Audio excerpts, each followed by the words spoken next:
Saudiya Arabistonida o'zbeklar soni qancha deb o'ylaysizlar? Kelinglar hozir eng ko'p qaysi millat vakillari yashashini ko'rib chiqamiz. Siz menga obuna bo'lib qo'ying. Men esa 10-o'rinni tanishtirishni boshladim. 10-o'rinda Iordaniyaliklar joy olgan. Ular mehnat muhojirlarining 1,5% ni tashkil qiladi. 9-o'rinda esa Nepalliklar joy olgan. 8 Suriyaliklar, 7-o'rinda esa Filippinliklar. Siz o'sha ko'p uchratadigan Filippinliklar soni Saudiya Arabistonida 700 ming kishidan ko'proqdir.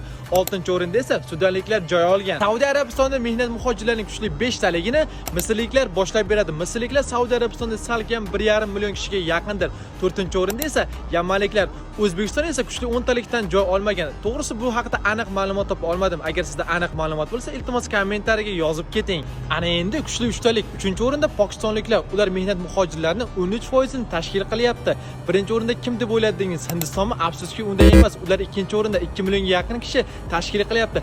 1-o'rinda esa Bangladeshliklar. Shaxsan o'zimni ham hayron qoldirdi. Do'stlar, Saudiya haqida ko'proq ma'lumotga ega bo'lish uchun esa menga obuna bo'lib qo'yishni unutmang.